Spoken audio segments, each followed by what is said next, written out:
Tired of the everyday routine?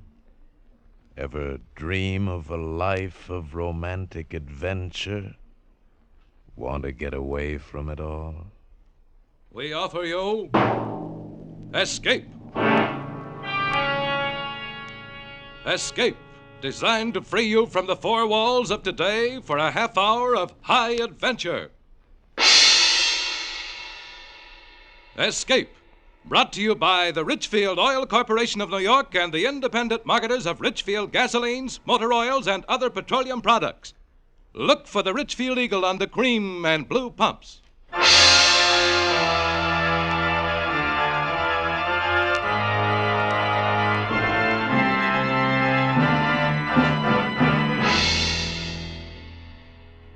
Tonight, we escape to New Orleans during Mardi Gras, behind the gaiety of which lies a nightmare world of terror and death, as John and Gwen Bagney tell it in The Man Who Stole the Bible.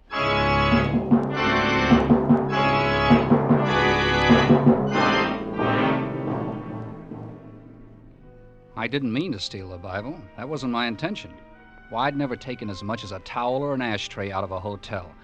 And if I'd known the night of terror it would lead me into, I'd never have taken it at all.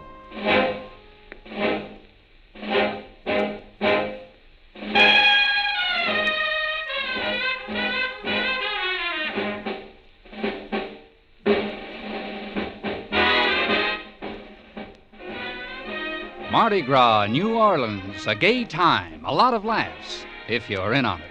But me, I was stuck in a stuffy hotel room waiting for a call from the boss. And the sound of all those people out on the street having fun got on my nerves. Operator? This is Mr. Cummings, room 302. Whatever happened to that bellhop I sent for? Would you speak louder? I can't hear you, sir. I said...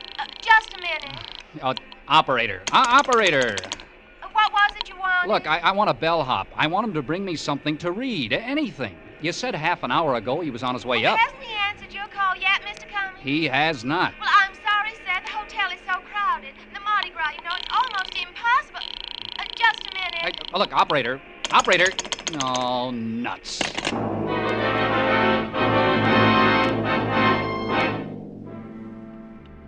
I paced back and forth, wishing the boss would call me so I could get out of the room. I didn't dare leave, even to go down and get a paper. He's that kind of a guy. Expects you to be on tap all the time. There was no radio in the room and nothing to read. I went through all the drawers, hoping somebody had left behind a magazine or a seed catalog, anything. And then I found it. The Bible. The Gideon Bible. For years I've seen them in hotel rooms, but I'd never paid any attention to them.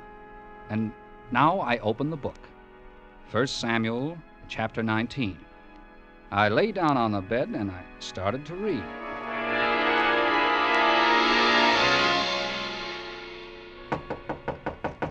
The knock surprised me. I'd forgotten about the bellhop. I got up to go to the door and I realized I had the Bible in my hand. It's a fine thing when a man feels embarrassed caught reading the Bible, but that's how I felt. Embarrassed. I stuffed it under the pillow and I went to the door. You sure took your time. Oh. I'm a house detective. I'm sorry to disturb you. Well, that's all right. What's the matter? Well, it seems that the woman who had this room before you lost her pocketbook. She thinks she left it here. I haven't seen it, but, well, you can come in and look. Why, thanks. It doesn't seem likely that the maids would have overlooked it, but once in a while something gets left in a drawer. Yeah, I know. It's amazing, the things you find left behind in hotels. Yeah, it sure is. Oh, no, it's not here. Sorry to have intruded on you. That's all right. Good night. Good night. I lay down again and went back to reading the Bible. Once I got used to the old-fashioned language, I found it pretty interesting. The story of David, anyway. A guy being chased by everybody, not knowing who his enemies were, every minute expecting to get killed. I was down to the part where David's wife puts a dummy in his bed as a decoy to save his life when I was interrupted again. This time I automatically stuck the Bible under the pillow and went to the door. Hello. Oh, hello. I'm having the most awful time. I've tried and tried, but it just won't work. And the room's so stuffy. How's that? The window in my room, it won't open. Oh, Would you open it for me? Oh, I should. Just show me. Which room is it? Right next to yours. Just around this corner, room 300. I have the same trouble on buses. The windows never open. It drives me mad. You can see how stuffy the room is. Mm-hmm. This window? Mm-hmm. Well, isn't that odd? It opened for you. Yeah, it did. And easy, too. And so does this one. I can't understand it. You sure you tried? You don't think I'd come to your door and ask you to come over here if I didn't need something, do you? Well, it's been done. I won't argue with that. But now that you're here, wouldn't you like to have a drink? For your trouble, I mean? Oh, no, I don't think I You can. can watch the parade much better here than on your side of the building. Oh, no, I can't. What's the matter? Oh, sorry, I have to go. That's my phone. Wait, don't go. You can have the call transferred here. But it's silly to go all the way back to your room. Hello, Cummings. Oh, yes, sir. I've been waiting for your call. Now, listen, I've covered the whole territory down here, and things look pretty healthy. You see, the main difficulty has been that... I stared at my briefcase. I had left it on the dresser. Now it was on the bed, and everything had been pulled out of it. The closet door was ajar, the drawers in the bureau were open. My Gladstone apparently hadn't been touched, but everything else had. I talked with the boss about trends, business conditions, but my mind was on a girl who wanted a window open. A window that wasn't stuck, while somebody searched my room. Calmly, I finished my conversation and hung up. There was no reason now for me to stay in the room. I gathered up my stuff, and I took the Bible from under the pillow. Funny. I had gotten interested in it. I wanted to go on reading it, so I stuck it in my top coat pocket and walked out of the room. On my way to the elevator, I got a sudden impulse. I stopped in front of room 300 and knocked. Where's Nobody here now, mister. The lady checked out. Oh, but that's impossible. I was just here. I don't know anything about that, but she checked out a couple minutes ago, and I got to clean up after her right now. I'm going to be glad when Mardi Gras is over. Everybody goes crazy. Hotel goes crazy. People check in, check out. They steal everything that ain't tied down. Steal? Yeah, I said steal. Ashtrays, bath towels, soap. I wouldn't be surprised if they take the beds next. The Bible in my pocket suddenly felt like a pound of uranium. I wondered if the cleaning woman could read the guilt on my face, but she put her wastebasket down in the hall and went back in to clean the room. For a second, I considered taking the Bible back to room 302, and maybe I would have if it hadn't been for the discarded book jacket in the wastebasket. It was gaudy, red and yellow. I grabbed it up, put it around the Bible. The title read, You Will Die Tonight.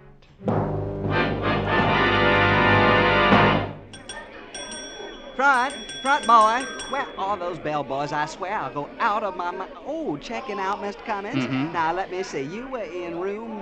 302. 302? Yeah. Oh... Well, what's the matter? I've had so much trouble over that room. I was supposed to hold it for a lady, but you can't keep rooms vacant during Mardi Gras. I gave her the room next to yours, but she kicked like crazy to the manager. Next to me? Yes, room 300. She checked out just a few minutes ago.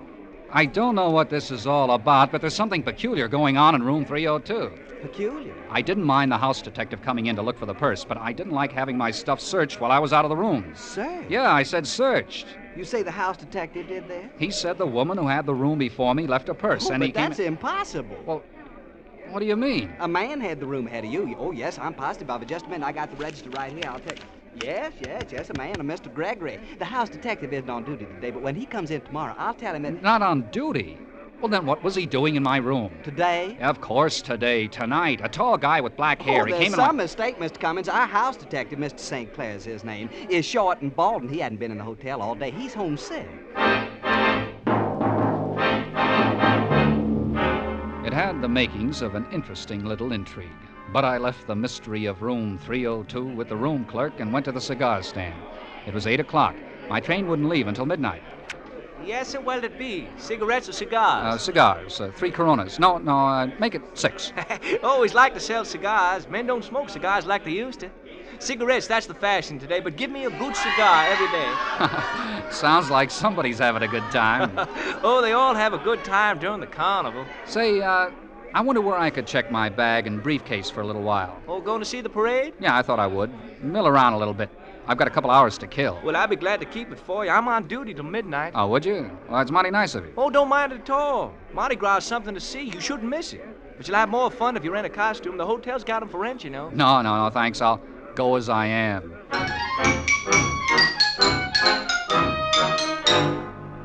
He stuck my stuff under the counter, and I elbowed my way across the crowded lobby to the street door. Through the glass, my eyes met the eyes of another man, a tall man with black hair, the man who said he was the house detective. I swung the hotel door open. I had a few questions I wanted to ask that boy, but he was swallowed up in the crowd. And then a big hand clapped me on the shoulder, and a voice boomed in my ear. Ah, there you are, sinner. I whirled around and looked into the mask of a laughing, red-faced devil. Don't try to evade me, sinner. I've come to collect you with my nice shiny pitchfork. And when the devil comes for you, your time is up. All I could see in the mask were a pair of eyes. They were gray eyes, and they were laughing. And the devil threw his arm around my shoulder and urged me along the street. Come along. I balked a little. I hadn't had anything to drink. The whole thing seemed kind of silly. But before I knew what happened, a clown grabbed my other arm. Let's take the sinner to the fiery furnace. And the two of them, the devil and the clown, were propelling me down the street into a car. Come along, sinner. Fiery furnace. Hey, wait a minute, fellas.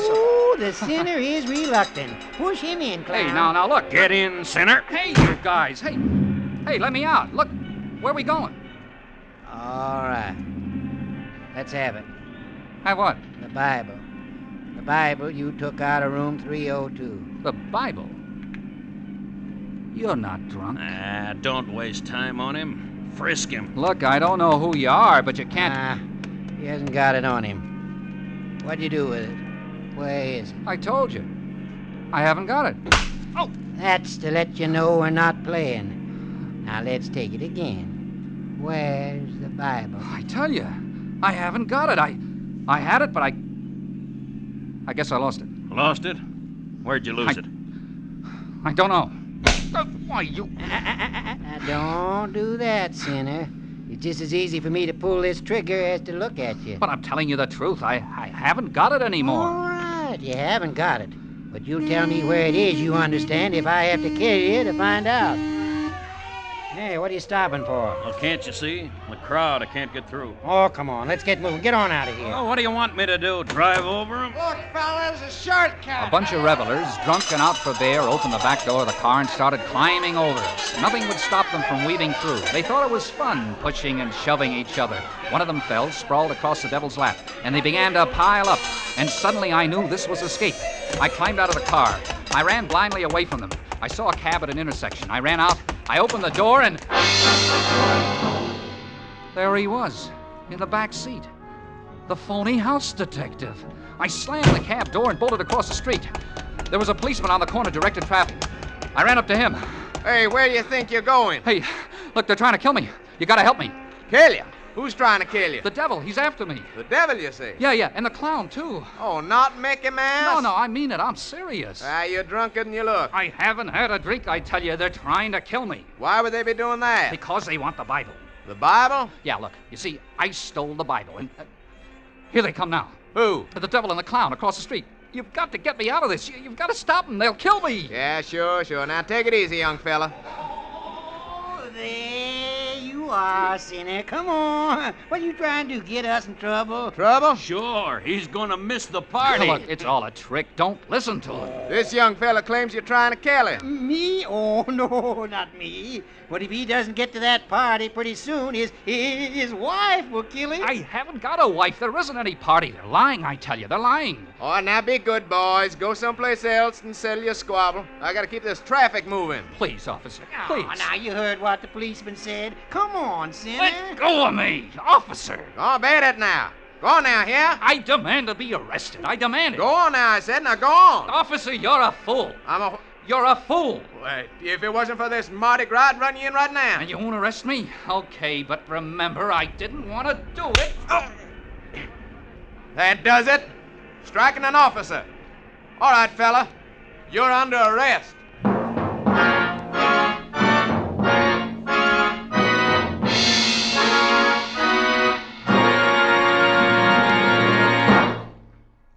Xylene. That's a word to remember, for xylene is one of the highest octane gasoline components known to science. And xylene benefits you when you buy Richfield gasoline. Why? Because today, every gallon of Richfield gasoline contains xylene. That's right. Xylene in Richfield gasoline helps give your car that high anti-knock performance. That swift surge of power when you step on the accelerator. That smooth as silk action along the highway. Furthermore, your Richfield dealer offers you a choice of 2 great Richfield gasolines with xylene. Richfield ethyl for best results in the highest compression motors. Or Richfield high octane at regular price for the average motor. Each Richfield gasoline is tops in its class. Each contains xylene. For the finest performance at lowest cost per mile, let your Richfield dealer help you select the right Richfield gasoline to fit your motor's power requirements. Stop where you see the Richfield Eagle on the cream and blue pumps. And now we return you to Escape. I sat in the drunk tank of the New Orleans jail and tried to figure it out. Who were the devil and the clown and the phony house detective? Why was the Bible so important that they would even kill me to get it? My bags were back at the cigar counter in the hotel. My train was scheduled to leave at midnight. But how was I going to get out of New Orleans? Already it was 10 o'clock, and as long as I stayed in jail, I would be safe. But even that didn't last long. I hadn't been there half an hour when a cop came for me and took me to the desk sergeant. Here's your personal belongings, Cummins. You're released. You can go. But try to behave yourself. We're pretty busy tonight. Released? You know, you're a lucky guy. Culpepper decided not to press charges against you. You know what you could get for striking an officer. But, well, aren't you going to hold me? Oh, your fine's been paid. Now go on, get out of here, and keep out of trouble, will you? Oh, but I am in trouble. That's what I tried to tell the cop, but he wouldn't listen to me. I had to hit him. My fine? You said somebody paid my fine? That's right. It's been paid. But who? Who paid it? I don't know who it was. He didn't give a name. He just paid it. Was it a man in a devil's costume? Huh? Or a clown? Now, look. Well, what did he look like? How do I know what he looked like? He was an ordinary-looking guy. Tall, big, he had black hair. The house detective. The who? They'll kill me, I tell you. Excuse, messieurs, mais je suis perdue. Je voudrais retrouver le couvent. I hadn't heard her come into the station. She moved so quietly. She was a nun, and she was talking excitedly in French. I wasn't paying much attention to her. I was thinking instead of my own problem. The house detective had paid my fine. He wanted me out of jail. He wanted me loose on the street. Why? And the devil and the clown. Were they with him? Were all of them waiting outside that door for me? Yeah, well, please, sister, I wish I could help you, but I can't understand a word you're saying. Monsieur, les gens dans la route m'empêchent de trouver mon chemin. Ils me prennent pour un des célébrants. English. Can you speak English, sister? Oh, pardon, monsieur. Masquerade. Costume. The people think masquerade. Non masquerade. Huh? I think she's trying to say the people on the streets think she's wearing a masquerade costume. Merci bien, monsieur. I am loose. You mean lost? Oui, monsieur. Lost. I am expect at convent, the Vieux Carré. The Vieux Carré? Oh, that's in the French Quarter. Exactement, oui. Mm-hmm. I try for taxi cab. The crowd, how you say, push me around. Pouvez-vous envoyer un de vos gendarmes? What? A gendarme. She wants you to send a policeman to help her to get to the convent. Oui, monsieur.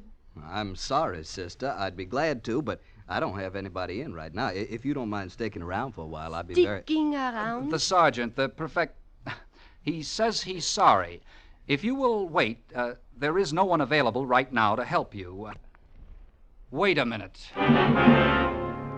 The nun stood there, frightened and bewildered, out of place in the police station. But for me, it was a miraculous break. Sure, I could walk out of that police station with her. And if they were waiting outside, waiting to get me, I could walk right by them. They wouldn't dare touch me as long as I was with a nun. I could take her to the convent, and once there, I'd be safe. I'll take the sister to the convent, Sergeant. It's okay with me if it's okay with her. Merci, monsieur. Merci mille fois. As we walked out of the police station, I took her arm. To help her? Yes. but also to study my own fear. Any minute I expected to see one or all of them, the devil, the clown, the house detective. But they weren't in sight. There were people milling about on the street, but not the three I feared, and strangely, not finding them there frightened me more than ever. I found a cab and gave the driver the address of the convent. The nun and I didn't try to talk. I realized this whole thing was difficult for her, and I didn't feel like talking. Too much had happened to me for one night. The cab pulled up in front of an ancient building in the French Quarter, crumbling cement and wrought ironwork, and we got out, and I walked with her to the big front door. The nun raised the knocker, and I knew I'd been had. What is wrong? Fingernails. Red, polished finger... You're not a nun. Well, it's Hurry, boys, get him in. He's wise. Come along, sinner. Get in here. It was the devil and the clown. They yanked me into the house. And the girl, I stared at her. Back in the police station, I hadn't really looked at her face. Her black robes had spelled freedom to me. That's as far as I had thought. But now I knew I'd seen her before. Only before, she had worn a green dress and a scarlet mouth to match her fingernails, and her hair had been blonde and long. And she wanted a window opened. A window that wasn't stuck. You given us a lot of trouble. Look, I'm sorry. We've been very patient. Now we want the Bible. I told you before, I don't have it. You had it? Yeah, I had it. I took it. I don't know why I took it, but I lost it. All right. Who sent you to get it? I'll handle him. All right. Who you working for, Poloni? Look, there's some mistake. I'm a salesman. I sell washing machines. You're lying. Look, I tell you. Where's the stuff? Has Poloni got it? What stuff? I don't know any Poloni.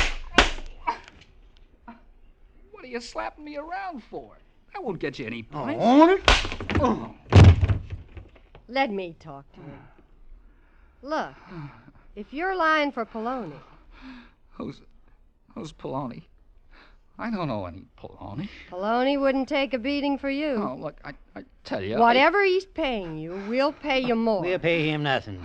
You hand over that Bible, or tell us where the dope is stashed, or so help me, I'll kill him. Dope? So, that's what it is. Dope? Yeah, Mr. Innocent. That's what it is.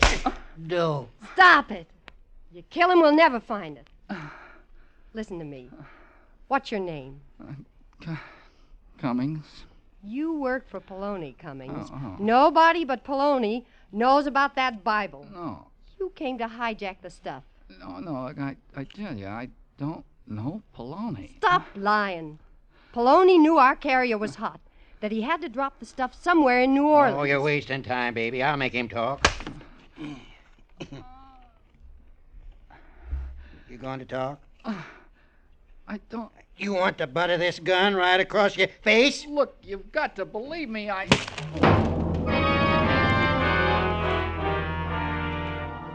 He hit me with the gun. I tried to keep my eyes open, to hang on to consciousness. Across the room, I saw the door open, and in it stood a man with another gun. A big man with black hair, the phony house detective. Was his name Poloni? That was the last thing I had as I passed out. I don't know how long I was out. When I came to, I was lying on a bed. My head was throbbing, my cheeks, my nose, every bone in my body seemed to ache. There was a cold cloth on my eyes. I tried to think, why did I hurt so? Oh, yeah, the Bible. All right, let's not waste any more time. What did you do with the Bible? Where are the others? They've been taken care of. Look, you took the Bible that belongs in this room. Now, what did you do with it? This room? Oh, yeah. Room 302. What am I doing back in the hotel? You had no right to touch that Bible. Now, think what you did with it. Where is it? Look, I told him. I must have lost it. I don't know. I'll get it. Yeah? Hey, the gentleman who left his suitcases with me, Mr. Cummings. Suitcases? Come in. Who are you? I run the cigar stand in the lobby. I saw you bring Mr. Cummings in. If you don't mind my saying so, quite tight. Yeah. I'm going off duty in a little while, and I thought he'd need his things. You see, he checked them with me. Thanks. Oh, I almost forgot it. Here's his book, Oh, no, too. don't leave the book. But you forgot it No, on the counter. I don't want the book. You can have it. I'll take the No, book. no, don't give it to him. Thanks for your trouble. Oh, don't mention it. Hope he feels better tomorrow. Well, at last, the Bible.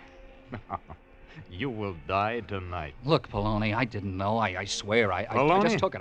Look, I'm not Poloni. That's a pretty clever stunt, covering the Bible with a whodunit jacket. Well, I only took it because Let's see, third book, second chapter. What? Genesis, Exodus, Leviticus, chapter 1, 2. But... Yes, here's the address of the warehouse where the stuff is. I don't understand. If you're not Poloni, who are you? Hmm? Oh, John Stang, United States Treasury Department, Narcotics Division. T-Man. But I Look, thought you made my job very difficult tonight, Mr. Cummings. We traced the narcotics carrier all the way around the world to New Orleans, to room 302. But when we arrested him, he was clean. He didn't have the evidence. Room 302 was the link. That girl, Frenchie, was to take this room, and I would have followed her here to where the evidence was stashed. It was as simple as that, but you stepped in and threw us all off. Oh, why didn't you tell me you were a government man when you came in tonight to look for the pocketbook? How did I know that you weren't a new member of the gang? Look, take my advice, Mr. Cummings. Quit stealing things out of hotels. Oh, look, I never stole a thing in my life. This is the first time. You know, there's one thing that I can't figure out. Why did you steal a Bible? Well, you're not going to believe this, but honest, I just wanted to finish the story.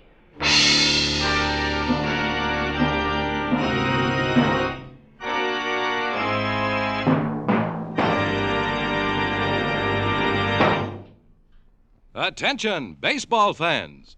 Here's a new book you won't want to miss. The new Richfield Baseball book, hot off the press. Its 32 pages are jam-packed with facts on America's favorite sport. You'll find Major League schedules, many minor league schedules, World Series box scores. You'll find a special baseball quiz you can try on your friends. You'll find seating diagrams of leading stadiums, plus dozens of other fascinating facts on the country's #1 sport. And this Richfield baseball book doesn't cost you a single red cent. It's free. Ask the Richfield gasoline dealer for your free baseball book tomorrow. Ask him, too, about Richfield All-Point Safety Service, a special service that will save your car trouble this spring. Stop where you see the Richfield Eagle on the cream and blue pumps. Escape is produced and directed by William N. Robeson and has tonight presented The Man Who Stole the Bible by John and Gwen Bagney. Featured in the cast were Rick Vallen as Cummings, Nanette Boardman as the girl, Ben Wright as the house detective, Will Gere as the devil, Lou Merrill as the clown. Also heard were Mary Shipp, Harry Bartell, Peter Leeds, and Paul Frees. Special music was arranged and played by Ivan Ditmars. Next week... You are tearing across the Nevada desert in a 200-horsepower Bentley Maximus, pursued by the implacable avenger of the left arm. Beside you is the man they are seeking to destroy, your companion in an adventure from which there is no escape.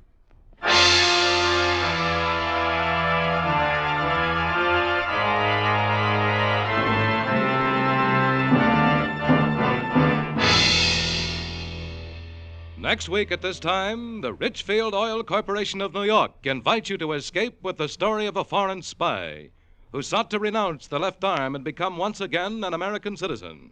As Hildegard Tylett tells it in her exciting new novel, The Rim of Terror. Be listening.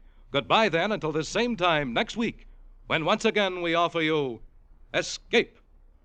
This is CBS, the Columbia Broadcasting System.